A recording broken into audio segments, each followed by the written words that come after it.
Hey everybody, welcome back to Old Bearded Gaming. I know it's been a hot minute since we've played Dungeon Crawl Stone Soup, but my apologies.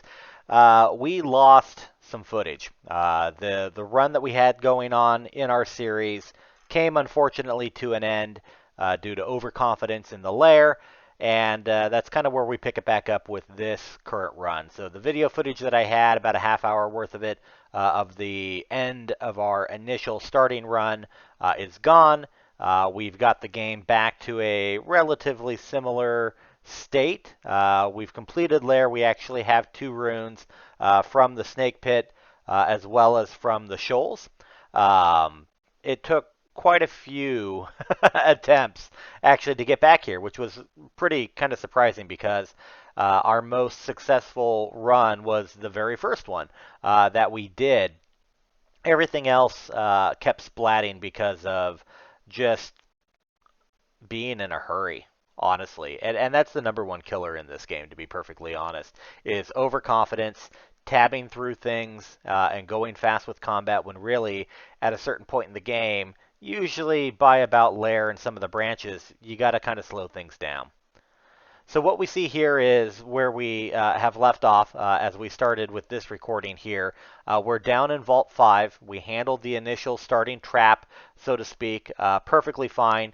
We've got quite a lot of firepower, a lot of damage that we can put out. So we popped in. We're worshiping Okawaru. We hit our finesse ability that he gives us, buffed ourselves up, handled everything, didn't make too big of a stir, and we're just working our way through the rest of the vault right now. As far as how this run has been going, we've been pretty well blessed with some of the gifts that we've gotten, as well as some of the finds throughout the dungeon in terms of overall equipment.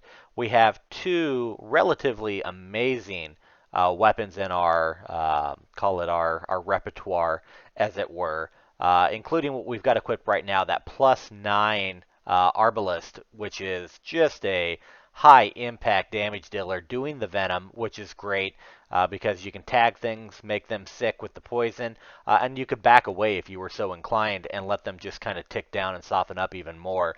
Gives us a little bit of cold resistance and a little intelligence, which is completely worthless for us. But then we've got our axe, and the axe is just an absolute amazing find. It's a +8 executioner. It has vampirism on it, which is probably one of the best brands for a melee character in the entire game. Because it's going to give you some life back on everything, or well, not everything, but almost everything that you hit at a pretty reasonable clip to make it worthwhile to have, because it's just going to straight heal you up. And it's even better on higher damage hitting weapons because it's a percentage of the amount of damage you do that you get back in terms of health. So in every situation that we've been surrounded by anything, putting that axe on, swinging it around, has pretty much topped us off with very few exceptions, making it probably one of the most desirable weapons that we have. Additionally, it also gives us a little degree of protection against negative, which is pretty nice too. What we've just found now is kind of a bit of a game changer of a piece of armor with the Shadow Dragon scales. Relatively rare. They don't always drop from these things when you kill them. Although I seem to be pretty lucky with the just pure quantity of dragon scales that I was getting to drop. In fact, we'd end up getting another one of these Shadow scales. But when it's fully enchanted, and these go up to +11, right? They rival crystal armor in terms of the amount of AC that you're going to get from them. And they give you the massive benefit of having just a crap ton of stealth. Okay, you're going to get a lot of those little plus sign tick marks in your stealth by wearing that armor. It's a pretty big upside. And I was a little hesitant at first of switching over to it simply because I had been rocking this +8 chainmail that I got real early in the game, my first gift from Okawaru, that had not only the +8 enchantment, but it also gave me regen and it gave me a little willpower, which is fantastic for a melee character. So it was a little hard to get over myself a little bit and part ways and realize, hey, this is probably a better piece of equipment, especially as we're getting real close to the end game here. We're going to be speeding up footage here pretty soon to get through just some of these floors and kind of show you what we're doing. But as we're going through here, there's a lot of distilleries, potion shops in this particular section of Vault 5. So we're just stocking up. Every heal wounds we can find, some resistant potions, etc. I'd rather have and not need than to not have at all. We've got an Ancient Lich here. I was a little hesitant to engage just because an Ancient Lich was responsible for a very, very promising run that we had. By throwing some Orbs of Destruction, I actually posted on Reddit a public service announcement about Orbs of Destruction because I didn't quite realize the math involved in it. And just a quick pause. Yay, we got our third rune, the Silver Rune. Fantastic. We're going to go ahead and clean up the rest of the vault here. But going back to the Orbs of Destruction they can cast, if you're further away from the orbs, and it's like 4 spaces or so, they will do a just absolute crap ton of damage to you. It's really ridiculous how potent those spells are. And I didn't quite realize that. He had me in a hallway here, one of the east-west hallways, and I tried to run away. There's no room to dodge these orbs, and of course, being so far away, it just absolutely decimated me, killed the run. I've since learned, particularly with the liches, it's usually always best to just engage, get right up in their face, just slap him around with what you've got. I was a little overcautious there. I didn't want him to cast anything, so we popped one of the few silent scrolls that we had, but I really wanted to make sure that I kept a silent scroll in reserve just in case I ran into something that I didn't really like as we got down into the realm of Zot. So the run continues here. We're doing pretty good. We'd stop back off, drop off some inventory, and we'd make that decision, pull the trigger to go ahead and upgrade the Shadow Dragon scales. We had 9 scrolls of armor enchant, so we could get it up to a pretty reasonable level. Always fun to be able to use these consumables. And when we check it out, we're going to go from 35 AC, I think, up to like 43. We do a quick search here, see if I somehow left some scrolls of enchantment on the ground. We didn't. So we'd actually get this up to plus 10. And there you see it there. It goes from 35 to 43. There are a few things in this game that just simply become a non-issue with incredible levels of armor class. It really is pretty impressive. Combine that with the ability to have just instant amazing stealth. It was enough to make me decide to go ahead and put a couple points into stealth, even though we don't have a huge attribute for it.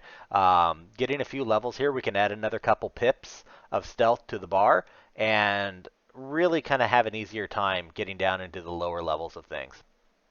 So here we go. We're going to speed footage up a little bit as we get through. We're cleaning out depths 1, and basically we're just a wrecking ball. The game would continue to keep trying to throw random artifacts at me that maybe were good, maybe they weren't. Quite a lot of them just didn't really have a use for them, but as you can see, there's just not much we can't handle. This was my first time encountering that particular rare. Mob. He liked to change the terrain, add some water, throw some electricity out here and there. Basically just steamrolled, handled. And that would be kind of the theme for the remainder of the dungeon run, to be perfectly honest.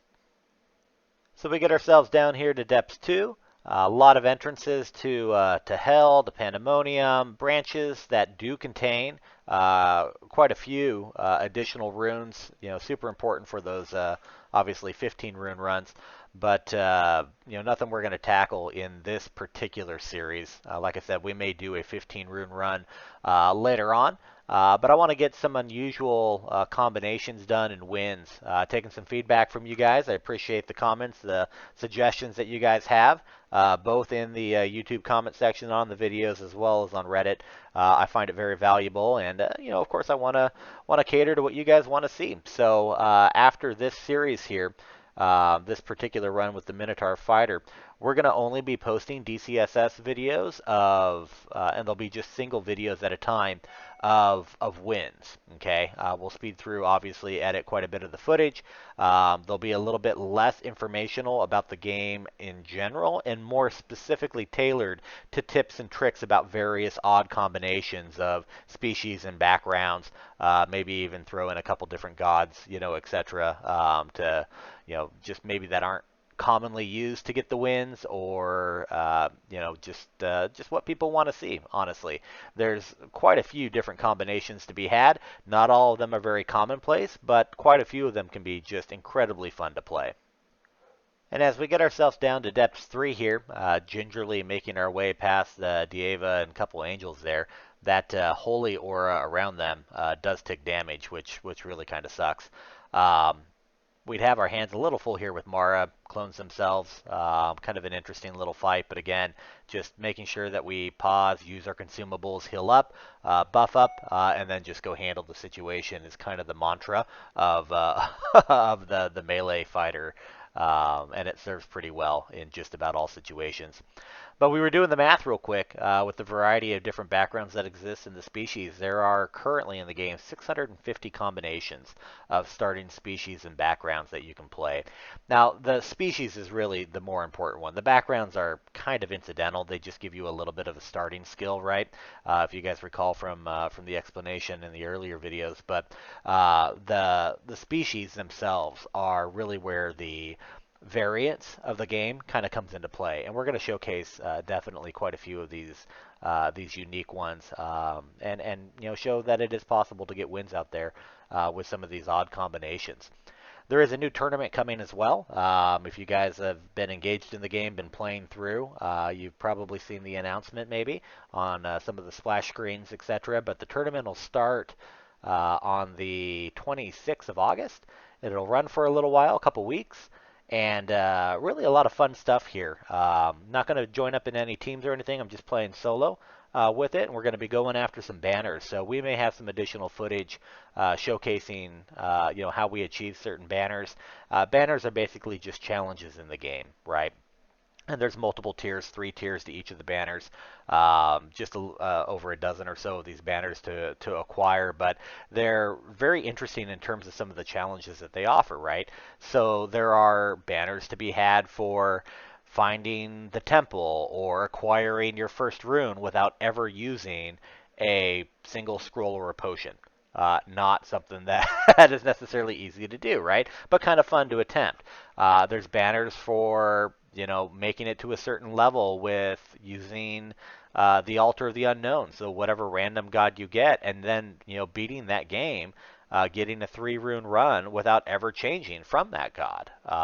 There's banners for acquiring, that span multiple games, acquiring max level piety with X number of different gods, right? And then some consecutive ones too, consistency, right? Getting back-to-back wins, getting a 4 streak of wins, etc. Stuff that's a little challenging to do.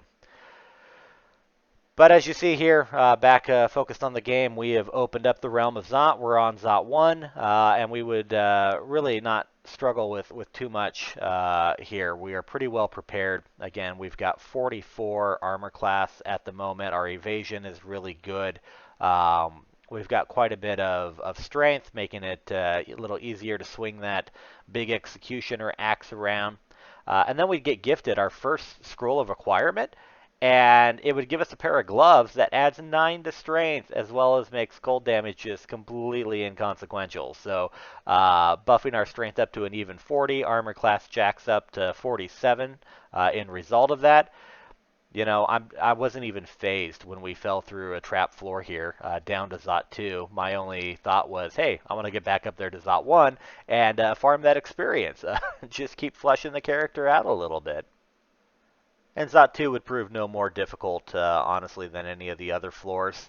There were quite a bit of those really annoying moths that buff up and berserk other mobs around them. So when possible, I would target them obviously first, just to try to make an easier time of things. we'd get a second scroll of requirement. Really nothing useful here. A manual of evocation, which on paper sounded good. I had put a couple points into evocation already. Obviously, I've got quite a few manuals in this run for things that just really weren't that important to me. And as it would turn out, while evocations are great and the ability to use some of those wands, super awesome, can be really helpful, I didn't use any of them in this run. And you'll see it a little later on, we used the Wand of Digging to get a quicker path to, to the orb. But other than that, I didn't use them. I didn't because we were so well set up with our gear. And honestly, having amazing gear can make or break a run. It's still completely possible to beat this game with just basic gear. And by basic, I mean just a regular weapon that you have enchanted yourself. You've used a scroll of branding on it, right? They are still incredibly potent and powerful. The variances of having some of these extra buffs and whatnot are just kind of nice. But if you get really lucky with some of these bonuses and everything, it kind of trivializes the game. It's almost kind of a breaking point at some point, and that's really kind of where this character felt like they were. Nothing is phasing us. Just absolutely nothing. You can see it, in the gameplay footage here. It doesn't matter what we come across. Doesn't matter how many things we come across. It would all go pretty well. In fact, it was going so well, I didn't really think anything could bother us until we got to this room. And there was a plus 10 double sword of Virtuous or something or other. Anyways, it had Distort. And being a double sword, it swings multiple times. It sent us to the Abyss. The Abyss can be very dangerous in the early game, obviously, particularly if you're not representing the god of this place to just instantly be able to open and access out. You have to kill quite a lot of things in here to be able to earn a passageway out of the Abyss. Fortunately, this late in the game, really not too much of a problem here. We're handling everything. We're staying alive. We're not taking too much damage. It's not really crazy. I've been banished to the Abyss many times and felt like, hey, I can probably handle stuff. I never felt as confident as I did in this particular run. Um, as it is, we've got that sickness effect. We would need to use a potion of cancellation to get rid of that. Sickness is something somewhat unique to the Abyss in that it prohibits the ability to regenerate health, which obviously is kind of a bad thing. Then the little bad guys, I hate them. The mutating wretched stars. They come out and they can throw all kinds of crazy stuff on you. We've got a berserk effect that we're waiting to go off. We earned our doorway to be able to go back to where we were. But that's the kicker. When you get a doorway, if you were banished, it's going to take you back to the exact spot you were. So you don't want to go back with all these status effects hanging on because that could instantly be a death sentence. And knowing that I had that plus 10 double sword waiting there, I didn't want to get just instantly banished back to the Abyss again. So I was trying to make sure that I went back in the best possible condition. So we're just kind of waiting it out a little bit. I want that negative berserk effect to wear off. Just killing a few things around to clear it up. Our hit points were looking pretty good. We top things off. We have 16 potions of health. Not a big problem. Switch back to our axe. A little more protection from negative sources, and we look to go back through. Now, I'd make a mistake here. I thought that the sword in the southeast corner there on the screen was the one that was doing it. It was not. It was actually the sword that's to the left of me, but it didn't really matter. With our buffs, the finesse, we'd get some extra attacks in here. We'd be able to handle it, kill out that sword. But then it got a little dicey with these Nargans. They not only can paralyze you, and I was paralyzed for quite a few turns. You see our hit points there, well low of 50%. And we've got that negative debuff of having our willpower cut in half. Didn't want to really hang around too much with these guys in this state. I wanted to be able to pick these things off and take them in the best possible state so that we didn't die.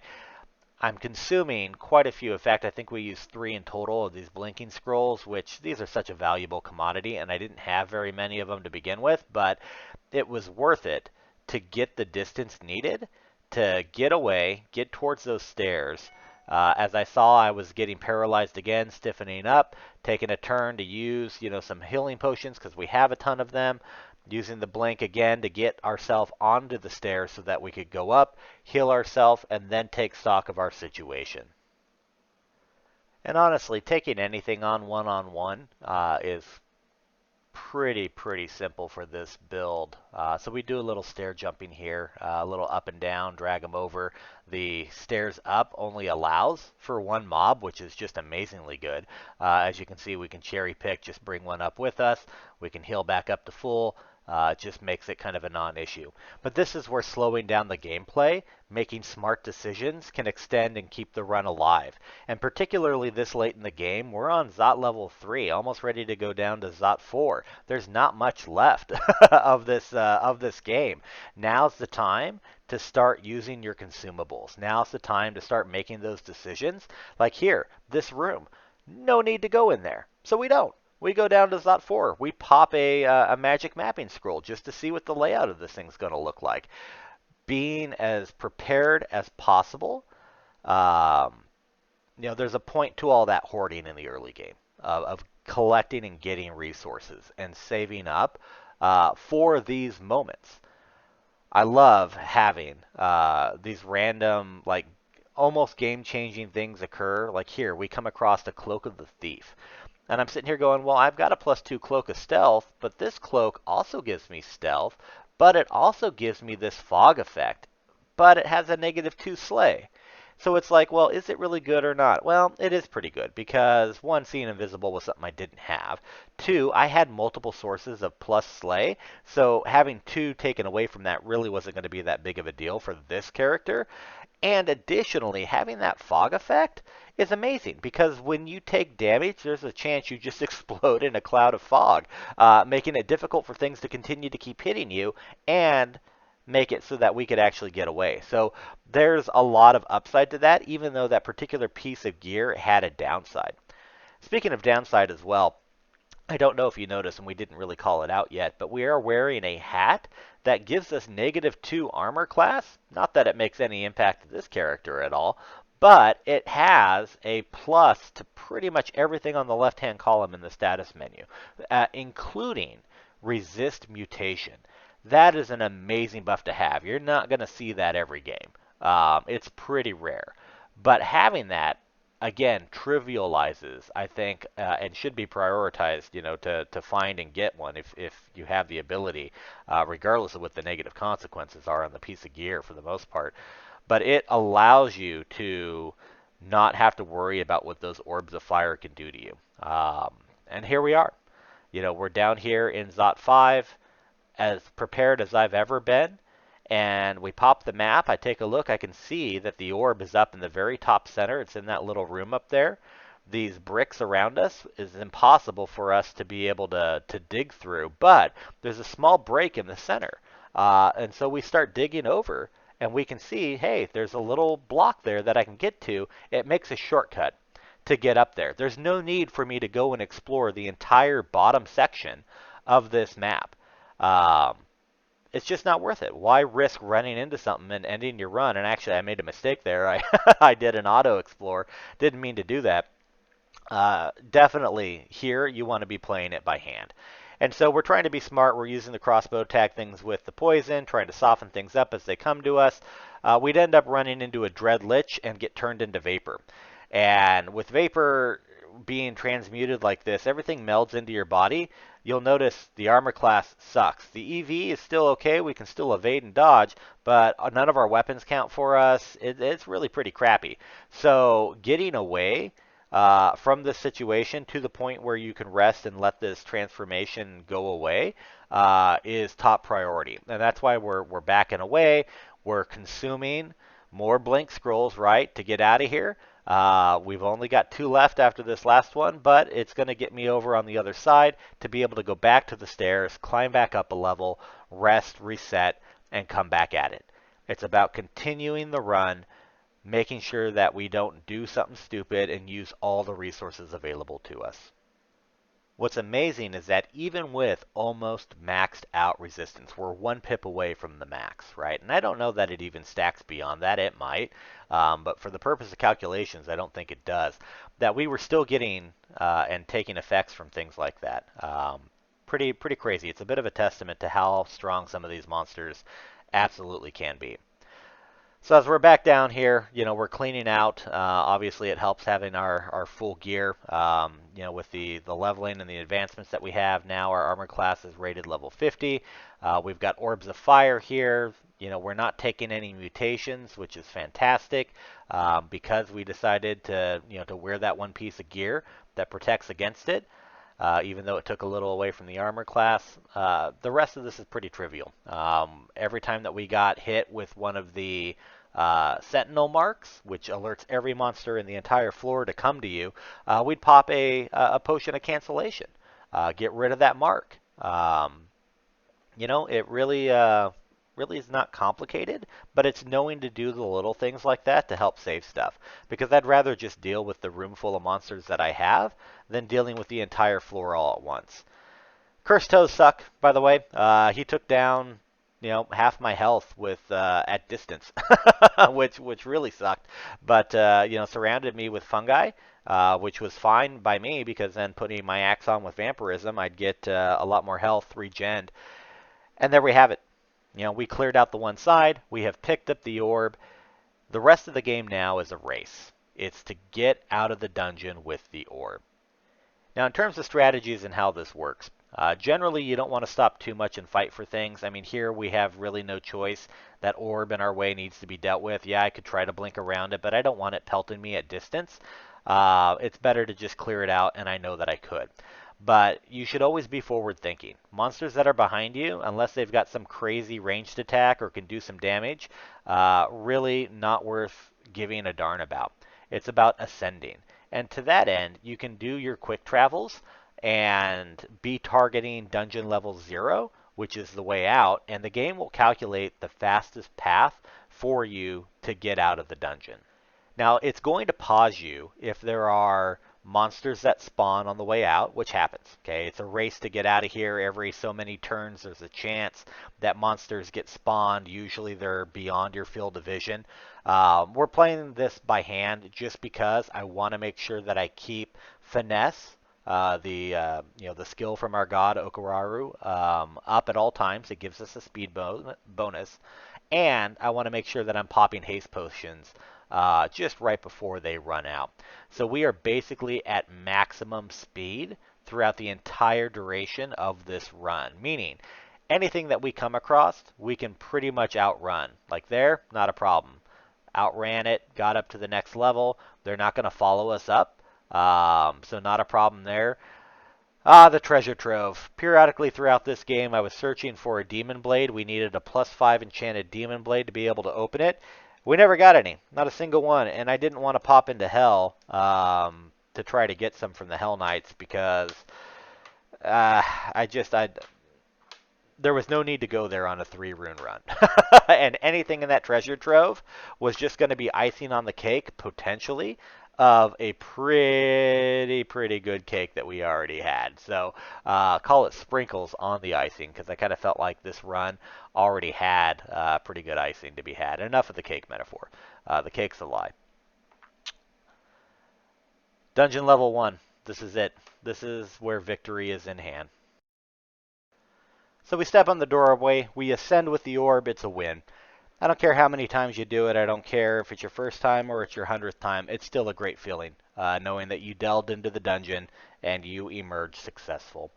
It's a little bit of a victory, call it lap here, I guess, kind of looking over all the stuff, all these consumables we didn't use. This run was enough to put us in the top 500. We didn't even max out our XL, so we didn't even hit level 27. The Minotaur fighter combination, particularly worshipping Okuraru, lends itself to not needing a ton of experience points, honestly. In fact, we could have done with significantly less and had almost an identical result throughout the rest of the dungeon. So, pretty cool stuff. The Morgue file will be, the link to it will be pasted in the the video description for you guys to take a peek at. You're offered a morgue file after every run to be able to go back and look at, what all you did in the dungeon, what scrolls you had, what spells you learned, gear that you came across, etc.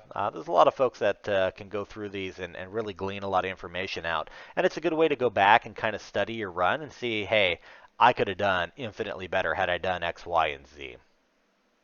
But that's it for Old Bearded Gaming. I appreciate you guys hanging on for the run. We'll be posting new content of successful wins only, other combination species and backgrounds. Hope to see you guys again in the near future. We'll have fun with the tournament that's coming up. Until next time, take care.